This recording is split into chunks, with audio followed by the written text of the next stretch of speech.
Assalamualaikum warahmatullahi wabarakatuh. Yang terhormat Dewan Juri, yang kami hormati ibu-ibu dan bapak-bapak hadirin yang berbahagia, saya Neng Nur Hayati, penyuluh agama Islam fungsional Kementerian Agama Kabupaten Sukabumi, Provinsi Jawa Barat. Pada kesempatan ini saya akan mempresentasikan judul peranan penyuluh agama Islam dalam memberikan pelayanan secara holistik di klinik Jin dan Haris Medika. Ibu-ibu dan bapak-bapak hadirin yang berbahagia,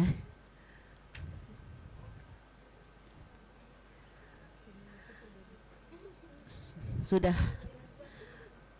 pada kesempatan ini saya akan mempresentasikan judul peranan penyuluh agama Islam di klinik Jin dan Haris Medika.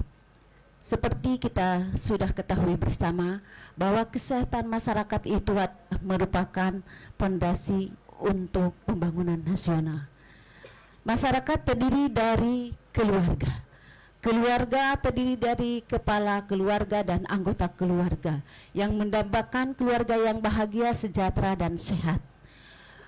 Untuk itu, di dalam kesempatan ini, keluarga yang bahagia dan sehat itu sesuai dengan cita-cita menuju Indonesia Emas di tahun 2045. Dengan hal ini, maka apabila kesehatan di Indonesia semakin bagus, maka di dalam kesempatan ini ada beberapa pendapat para ahli, karena kebetulan di sini salah satunya adalah Josh Angels, psikiater dari Amerika, menerangkan bahwa kesehatan secara holistik itu dibagi 4 unsur. Pertama adalah biopsikososial dan spiritual. Kesehatan holistik terdiri biopsikososial dan spiritual. Bio adalah tersusunnya anggota tubuh. Yang kedua adalah kejiwaan. Ketiga adalah sosial, manusia tidak bisa hidup sendiri. Yang keempat adalah spiritual, keimanan atau keyakinan. Apabila dari empat ini ada satu yang bermasalah, maka akan terjadi sakit. Kalau sakit, berangkatnya ke pelayanan paskes kesehatan, pelayanan dasar, ke puskesmas atau klinik. Kalau masih juga tidak bisa, berujukan ke rumah sakit.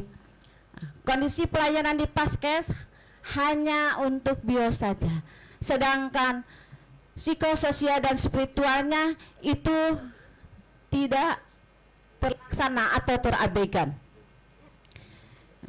Fenomena pada saat ini di paskes kesehatan hanya mementingkan bio saja, sementara psikososialnya terabaikan. Bila dibiarkan, maka akan mengurangi nilai-nilai keimanan seseorang, terabaikan, dan juga terabaikan kewajiban beribadahnya. Ibu-ibu hadirin yang berbahagia, disinilah kita mengadakan kolaborasi antara penyuluh agama Islam dengan klinik Jin dan Haris Medika di dalam bimbingan ibadah ketika sakit. Ini adalah jumlah kunjungan pasien yang datang ke klinik Jin dan Haris Medika yang dikolaborasikan dengan penyuluh agama Islam. Nah, di sini di klinik ini juga ada pasien seperti pasien yang tidak bisa sholat karena alasannya diimpus, maka disinilah peran penyuluh untuk memberikan bimbingan bagaimana cara berwudu atau sholat secara benar ketika sakit.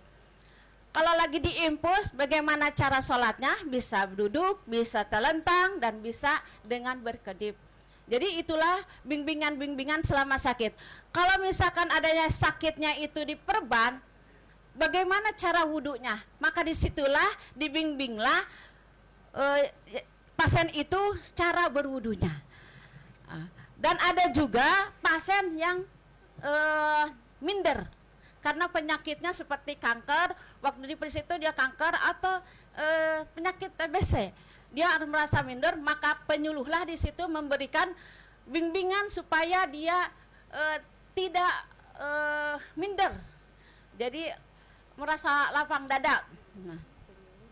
Nah, itu ibu-ibu hadirin yang berbahagia. Nah, di klinik Jindan Abdul Syakur ini juga ada bimbingan khusus untuk para pasien yang misalkan sakitnya itu parah gitu ya Bu ya. Ibu-ibu, nah disinilah kami dari penyuluh agama Islam dan kebetulan klinik Jindan Abdul Syakur ini telah MOU dengan Kementerian Agama.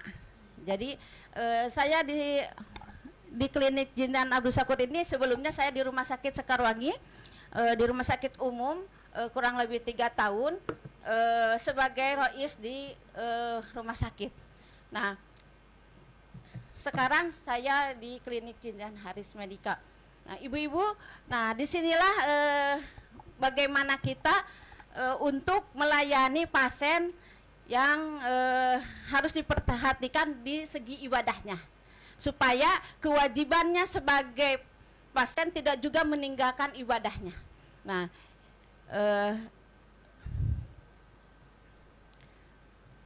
di sini masalahnya tidak paham wudhu, maka terangkan wudhu itu adalah sebagai spiritual. Merasa minder dengan keluarga, semangat hidupnya berkurang, di situ adalah sosial dan psikonya. Tidak mau bergaul, putus asa, maka itu adalah sosial dan spiritual. Tidak paham cara wudhu sholat, itu spiritual. Pasien ragu boleh berbuka atau harus tetap berpuasa, itu spiritual. Dampaknya pelayanan terintegrasi secara holistik. Jadi di sini dampaknya itu yang asalnya tidak tahu menjadi tahu, yang asalnya tidak mau menjadi mau, dan yang asalnya tidak mampu menjadi mampu. Itu outputnya dari kita pembinaan bimbingan kesehatan yang ada di klinik Jindan Haris Medika. Simpulannya, peranan penyuluh agama dalam pelayanan kesehatan holistik sangat berperan sekali. Nah, karena sakit ini ada 3. Karena sakit itu adat, kedua sakit itu pelipur dosa, ketiga adalah sakit itu untuk menaikkan derajat manusia. Jadi ada 3 macam yang harus kita perhatikan. Saya pernah waktu itu di Rumah Sakit Sekarwangi, pengalaman saya ada pasien marah-marah. Pasien itu karena mau melahirkan, akhirnya dia histeris, menangis. Bidan itu manggil sama saya, Bu Haris, ini coba tolong, ini pasien saya itu sudah tidak bisa melarang dia untuk menangis menjerit-jerit. Akhirnya kata saya, gimana kata dokter, bagaimana coba penyuluh itu gimana bisa enggak untuk supaya tidak menangis dan berhenti itu. Nah, saya datang ke situ, coba berpikir, dia tidak mau. Akhirnya saya, maaf jangan dulu nangis ibu, sebentar saja, kata saya. Terus saya bilang tuh di kupingnya, ibu, waktu ibu berhubungan suami istri di malam hari, apa ibu menjerit-jerit seperti ini?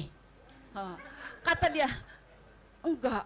Kalau begitu ibu udah berhenti, jangan nangis terus. Karena di situ pasien bukan dia saja, tapi ada pasien 5 orang yang sama-sama mau melahirkan, karena kita ditugaskan untuk di kamar bersalin. Ya, maka untuk itu kata saya, coba berhenti, malu sama orang lain. Ibu juga kan diam-diam saja waktu malamnya gitu. Sekarang berjerit-jerit, jadi malu. Nah, sekejap aja itu jadi berhenti nangisnya. Kata bidannya manggil, ibu kenapa itu? Kok bisa berhenti seperti itu? Karena saya bilang seperti itu, akhirnya semua ketawa ya. Habis ya, seperti itu ibu-ibu. Jadi pengalaman saya di rumah sakit juga diterapkan di klinik Jindan Haris Medika. Dan ini adalah testimoninya di klinik Jindan Haris Medika. Alhamdulillah, setelah ibu saya dirawat di klinik Jindan Haris Medika, bukan hanya mendapatkan pelayanan secara medis saja, tetapi juga mendapatkan dukungan dan pelayanan spiritual dari penyuluh agama Islam, Haji Neng, yang membuat ibu saya dan keluarga bisa ikhlas, sabar dalam menghadapi ujian kesehatan ini. Waktunya sudah habis. Mungkin itu yang saya dapat sampaikan. Kurang lebihnya saya mohon maaf. Wallahul muwaffiq ila aqwamit thoriq. Wassalamualaikum warahmatullahi wabarakatuh. Warahmatullahi wabarakatuh. Tepuk tangan buat Bu Neng. Terima kasih Bu Neng presentasinya. Semangat ya. Saya juga jadi ikut semangat. Bu, saya mau nanya. Kalau layanan yang ada di klinik Jindan Haris Medika ini apa aja? Maksudnya gini, ini kan klinik ya, klinik Pratama. Kalau saya tadi browsing ya, saya browsing klinik Jindan Medika itu klinik Pratama, klinik 24 jam ya, klinik cuma 12 jam. Jadi nggak sampai ini. Nggak ada rawat inap ya? Nggak ada rawat inap ya. Jadi cuma klinik, maksudnya gini, klinik yang istilahnya rawat jalan gitu ya, rawat jalan. Nah ini kalau ibu, selama yang ibu tahu, ini layanannya apa aja? Apakah termasuk juga dia melayani anak-anak, bayi, misalnya seperti itu, atau gimana layanannya? Kan klinik Jindan Haris Medika itu terdiri dari 3 dokter, 3 perawat, 1 bidan, dan 1 apoteker dan admin, juga farmasi apotek ya. Apoteker ya. Nah, kalau misalkan the bidan itu bisa melayani bayi. Oh, bisa melayani bayi. Iya. Berarti peran ibu di situ standby gitu, standby selama layanan. Jadi gimana? Kalau kita itu kan hanya pasien klinik itu kan tidak seperti rumah sakit ya. Jadi kebanyakannya itu sore. Oke. Sore. Nah, itu tidak sampai malam. Cuman kalau ada yang sakit-sakit yang bisa ditangani oleh dokter di situ, ya sebelum ke rumah sakit, ya di situ kita melayani. Dan itu pun saya tentatif ya, yang maksudnya tidak tiap hari, tapi ketika ada pasien itu kita dari jam 4. Oh, dari jam 4. Dari jam 4 ke pulang kerja. Kenapa saya milih klinik di situ? Karena dekat. Oh, dekat dengan rumah. Iya. Ya baik, karena tadi Ibu cerita tentang ada ibu melahirkan dan lain sebagainya, saya mau tanya nih Bu, di klinik Jindan itu melayani juga enggak tindik dan sunat perempuan? Tidak. Tidak ada? Ya, cuman KB Pak, bidannya. Oh, KB. KB ada iya. imunisasi? Imunisasi belum. Oh, ada. Ya, karena bidannya baru. Oh, berarti tidak melayani sunat perempuan ya? Tidak. Ya. Bu, saya mau nanya, ini di luar ini ya, di luar konteks. Pandangan Ibu sebagai penyuluh agama, sunat perempuan itu perlu nggak? Kalau menurut sebagian ulama ya, ada yang membolehkan dan ada juga kalau menurut kesehatan yang sekarang kan tidak boleh ya. Tapi kalau menurut ulama itu membolehkan. Kenapa? Karena ada keterangan bahwa sunat itu kalau tidak disunat perempuan itu akan lain katanya. Ada yang bilang itu nanti setelah itunya agak bandel gitu ya. Gitu Ibu. Oke. Bandel. Iya. Oke, baik. Agak bandel katanya. Iya. Apa namanya? Mungkin gini ya Bu ya.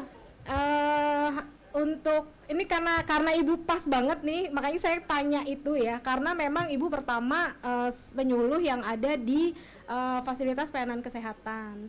Terus kebetulan Ibu juga, mohon maaf, sama-sama perempuan ya, jadi sama-sama, makanya saya tanyakan ini untuk apa namanya, untuk layanan, berarti tidak memberikan layanan praktik tersebut ya di tapi Ibu kalau misalnya nih ada pasien bayi baru lahir, ibunya atau neneknya tuh minta dilakukan sunat perempuan di klinik tersebut.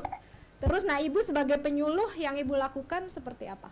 Karena kita kebetulan yang punya klinik juga itu kan orang rumah sakit ya. Itu belum menerima gitu Bu. belum menerima karena mungkin dari aturannya seperti di kesehatan itu tidak boleh ya. Kan ada anjuran-anjuran itu Bu yang keliling-keliling itu ke desa-desa bahwa itu tidak boleh sekarang mah untuk disunat gitu ya. Jadi yang punya klinik itu belum berani gitu ya, karena memang orang kesehatan gitu ya, jadinya mungkin serba salah ya. Dan ini klinik Jin dan Haris Medika juga Ibu, pertama kalau misalkan anak yatim gratis ya, digratiskan, yatim piatu digratiskan.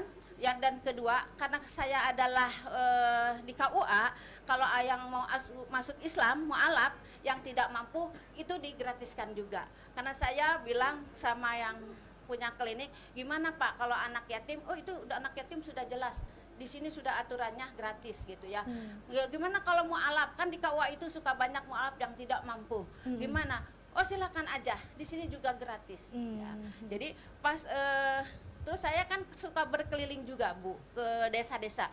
Nah di desa-desa itu kan banyak ustadz, ustadz yang hanya pekerjaannya itu hanya mengaji ya, mengajar ngaji. Mu'alim kalau di Sunda ya, mu'alim, mengajar ngaji siang dan malam, tidak usaha apa-apa, tidak punya penghasilan apa-apa. Nah ketika dia datang ke kliniknya, dia mau membayar itu uangnya 2.000-an ya.